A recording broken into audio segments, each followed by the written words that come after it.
and we are getting this right now. 275,000 jobs added to the U.S. economy last month in the month of February, much hotter than what the street was anticipating. Taking a look at that unemployment rate, actually ticking higher, up to 3.9%.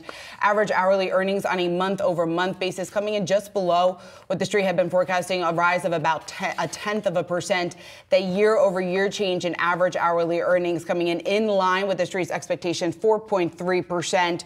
So ticking 0.2% lower here than what we saw that prior reading. But once again, Brad, another month here where this job sprint coming in at much higher elevated levels than what the street had been forecasting. Yeah, the job gains really occurring here in healthcare, government, food services, and drinking places, in social assistance and transportation and warehousing there, particularly as you look through some of the sectors. We're going to have much more of that sector breakdown. That labor force participation number as well that we were keeping close tabs on. The participation rate, 62.5% for the third consecutive month.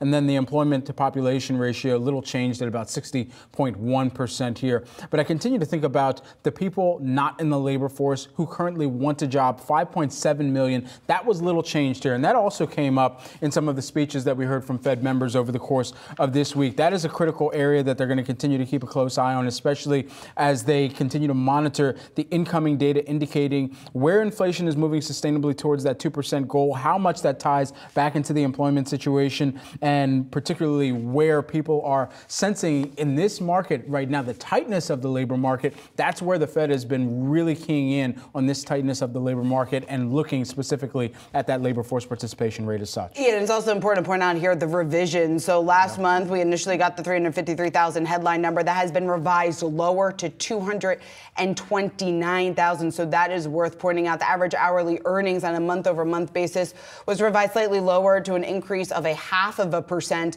And then that year-over-year change revised lower by 0.1% to 4.4%. So it's certainly important to point out those revisions as we think about and try to best guess the strength of the labor market here, what exactly that means for Fed policy going forward. And then, of course, the wage fight, the fact that wages are still increasing by the amount that they are, clearly just points to the fact that the Fed has a little bit more ways to go in its fight to tame inflation. Absolutely.